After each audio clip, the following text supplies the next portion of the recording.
हाय नमस्कार, मैं रीना शुक्ला अपने छोटे से चैनल में आपका बड़ा स्वागत करती हूँ। उम्मीद करती हूँ आप लोग स्वस्थ होंगे और मस्त होंगे और मैं भी बहुत अच्छी हूँ। तो भाई देख लीजिए, हमारी टोपली का नया रिएक्शन वीडियो आ चुका है। वो वीडियो तो नहीं डालती, उसी को हम लोग रिएक्शन कहेंगे क्योंकि वो तो हमेशा षड्यंत्र रचती रहती है। और एक तरफ खुशखबरी है। खुशखबरी ये है कि सपना के घर उसके छोटे वाले भाई की बाइक आ चुकी है, वो बुलेट आ चुकी है। तो यहाँ पर भाई सोशल मीडिया पे बहुत सारा हल्ला मचा हुआ है, बहुत सारा गर्द उड़ा हुआ है। जो सब लोग ये कह रहे हैं कि उनकी, जैसे कि पोपली कह रही हैं, पोपली की लाइफ में मैंने सुना उनकी क्या औकात है, उनकी क्या औकात है। 3 लाख की गाड़ी वो दिला सकते हैं, उनकी क्या औकात है, उनकी क्या औकात है। उनके पास 3 लाख 4 लाख रुपए हैं। तो मैडम, मैं आपसे एक बात पूछना चाहती हूँ कि उनके पिताजी के पास 3 लाख 4 लाख रुपया नहीं है, आपको ये बात पता है। सिर्फ यूट्यूब पर, YT पर बस जो कुछ पैसे हैं सिर्फ आपके पास पैसे हैं, बाकी तो किसी के पास पैसे हैं ही नहीं। आप जितना पैसे वाला कोई है ही नहीं यूट्यूब पर। वो अपनी बेटी की इतने बड़े घर में शादी किया था, इतने धूमधाम से शादी किया था, तो बिगर पैसे ही की शादी कर दिया था। जो अपनी बेटी की शादी में इतना खर्च करके इतने अच्छे घर में शादी ब्याह करके आया है, तो क्या अपने बेटों के लिए उसके पास पैसा नहीं होगा? उसका बाप साल के साल भर 365 दिन में वो सिर्फ अपने काम पे रहते हैं, अपने घर भी नहीं आते हैं। तो क्या जो बाप इतना जी जान लगाकर रात दिन मेहनत करके पाई जोड़ रहा है, एक एक पैसे कमा रहा है, तो क्या उनके पास 3 लाख रुपए नहीं होंगे अपने बच्चों के लिए? क्या उन्होंने कहीं बैंक बैलेंस नहीं बना रखा होगा कि जो कमा रहे हैं बस वो खा रहे हैं, जो कमा रहे हैं वो खा रहे हैं? ऐसा तो किसी घर में नहीं होता। कोई रिक्शा चलाने वाला भी है, वो जो दिन के 100 रुपये कमा रहा है, तो 90 रुपये दिन में अगर खर्च कर दे रहा है तो 10 रुपये फिर भी वो कहीं बैंक बैलेंस बचा के रखता है। तो ये आप कैसे कह सकती हैं कि भाई देखिए, उसका भाई भी यूट्यूब पर है, उसकी मम्मी भी सिलाई का काम करती हैं, उनके पापा भी काम कर रहे हैं, उनकी भाभी भी यूट्यूब पे वीडियो डालती हैं।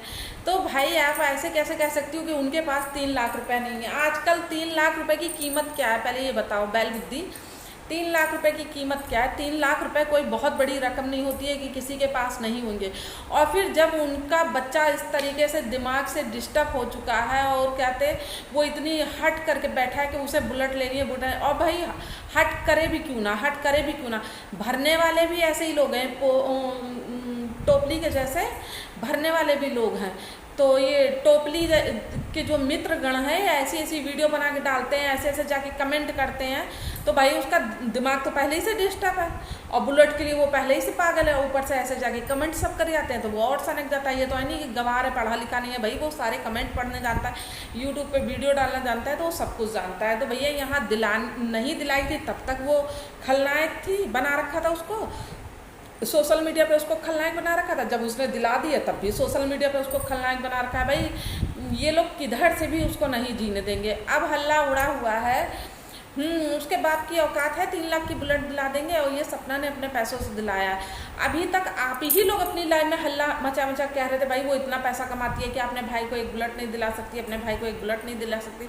तो भाई जब आप लोग कह रहे हो कि इतना पैसा कमाती है, अपने भाई को एक बुलेट नहीं दिला सकती है, तो भाई दिला दी उसने बुलेट। अब तो आप लोग ना जलो फूको। और दूसरी बात ये, अगर उसने, हम तो ये कह रहे हैं उसने अपने पैसों से दिला भी दी, भाई उसका है, माँ उसकी है, बाप उसका है, बच्चे उसके हैं, गाड़ी पे बैठाए, घोड़े पे बैठाए, चाहे जहाँ बैठा है, उससे आप लोगों को क्या लेना देना? ना तो उसके बच्चों की आप लोग केयर करते हो, जो आप लोग चिंता में कह रहे हो भाई अपने बच्चों को भी उस बुलेट पे बैठा देगी। आप लोगों की शक्ल देख के और बातें सुन के तो ऐसा नहीं लगता कि आप उसके बच्चे की फिक्र करते हैं और आप फिक्र में ये बात बोल रहे हैं। तो ये ऐसा तो कुछ मैटर मुझे समझ नहीं आ रहा फिक्र वाला। अब आते हैं भैया दूसरे मैटर पे। तो ये अब जा रही हैं, विदेश जा रही हैं, क्योंकि भाई हम, हाँ सुनिए एक चीज़, हम भाई उड़ती खबर हम भी सुने कि इनके हस्बैंड शायद दूसरी शादी करने जा रहे हैं या कर लिए हैं, भगवान जाने। ये तो हमें सच है कि झूठ है ये नहीं पता, लेकिन खबर सुने। जैसे ये खबर दूसरों के लिए उड़ा देती हैं और चारों तरफ भेड़ बकरी में मैं होने लगते, तो इसी तरीके की खबर हमने भी एक उड़ती सुनी है। तो इनके जो पति हैं कहीं बाहर पोस्टिंग पे जा रहे हैं, काफ़ी रिश्ते इनके सुधर चुके हैं सुनने में आ रहा है। लेकिन मुझे ऐसा नहीं लग रहा है कि इनके रिश्ते कुछ सुधर गए। और इनके हस्बैंड अगर दिमाग वाले होंगे, दिमाग वाले तो होंगे, जब इतनी बड़ी आर्मी का हिस्सा है भाई, तो दिमाग वाले होंगे ही, तो वो इनको दोबारा तो अपने घर में एंट्री नहीं देंगे, ये तो कंफर्म है। अब भाई इनको ना, एक हमारी रिएक्शन वाली सिस्टर है, तो किसी ने कमेंट किया तो ये उनके लिए दो चार इन्होंने शब्द बोले हैं, जिसमें इन्होंने बोला है हाँ सबके यहाँ पे जितने भी सोशल रिएक्शन सॉरी जितने भी यहाँ पे रिएक्शन सोशल मीडिया पे जितने भी रिएक्शन वाले हैं, सबके पति तो अधेड़ हैं, किसी के पति यंग है ही नहीं, और कहते तो इनको मेरे ही पति मिलते हैं, मेरे ही पति पे डोरे डाल रही हैं। तेरा पति ना, क्या बोलूँ, मैं तो उस वर्दी की लाज करती हूँ, और तेरा पति इतना भी कोई सलमान खान नहीं है कि सब उसके पीछे पीछे दौड़ेंगे, समझे। हाँ, तुम अपनी हरकतें बता रही हो, तभी एक लेडीज़ के हस्बैंड के पीछे कितना पड़ी हुई थी, अभी 10-12 दिन पहले की बात है, जाके उनके हस्बैंड के लिए कमेंट करके आई थी, समझे। और ये अपना चरित्र सामने वाले को सुनाती हैं और ये सोचती हैं कि यहाँ पर कोई समझ नहीं पाएगा, समझ सब जाते हैं। तो भैया तुम सिर्फ अपने हस्बैंड का ध्यान रखो, दूसरे का हस्बैंड अधेड़ है, जवान है, बच्चा है, बूढ़ा है। हाँ, तो ये क्या कह रही थी कि भाई यहाँ सबके हस्बैंड अधेड़ हैं, तो मेरे हस्बैंड पे नज़र रखती हैं। अच्छा, आप बताइए, आप कितने साल की हैं? 10 साल की हैं, 20 साल की हैं, 30 साल की हैं, 40 के आसपास आप भी हो रही हैं? तो क्या आपने 16-17 साल के बच्चे से शादी कर रखी है? आपका हस्बैंड अधेड़ नहीं हो गया है? आपका हस्बैंड क्या अभी 16-17 साल का है, 14-15 साल का है? और अपनी लाइफ में इन्होंने फिर डंके की चोट पका। अगर इसके आदमी में थोड़ा सा दिमाग होएगा और इसके सास ससुर में थोड़ा सा वो होएगा, ये जब देखो यही बात बोलती है, हाँ मेरा आदमी तो मेरे सिवा ना उसकी लाइफ में कोई औरत थी, ना है, ना होएगी। जब थी नहीं तो क्या तुमने अपने दिमाग का ख्याली पुलाव पका के ये कह दिया था कि मेरे हस्बैंड का मेरी जिठानी के साथ चक्कर चल रहा है? मतलब मनगढ़ंत कुछ भी कहानी आप बता सकती हो। जब किसी की इमेज ख़राब करनी हो तो आप ये बता देती हो कि हमारे पति का हमारी जिठानी के साथ चक्कर चल रहा है, और जब इमेज सुधारनी होती है तो मेरे पति का मेरे सिवा लाइफ में कोई था ही नहीं, है ही नहीं, होएगा ही नहीं। मतलब ऐसे तरीके की खबरें आप उड़ाने लगती हैं, जो आपका मन होता है आप उस तरीके की खबर उड़ा लेती हैं। तो ये, और भाई इन्होंने लाइव में एक बात और कही है कि पहले के बड़े बूढ़े इसी तरीके से कपड़े पहनते थे। हम लोगों ने उनके कपड़े पहनने पे कोई भी बात नहीं की। पहले किसी की वीडियो उठा के देखो, आँख खोलो, दिमाग खोलो और ये कान भी खोलो, हम लोगों ने ऐसी कोई बात नहीं कही है, समझे। हम लोगों ने इस तरह की कोई बात नहीं की है। कपड़ा लगभग सभी लोग एक जैसे पहनते हैं।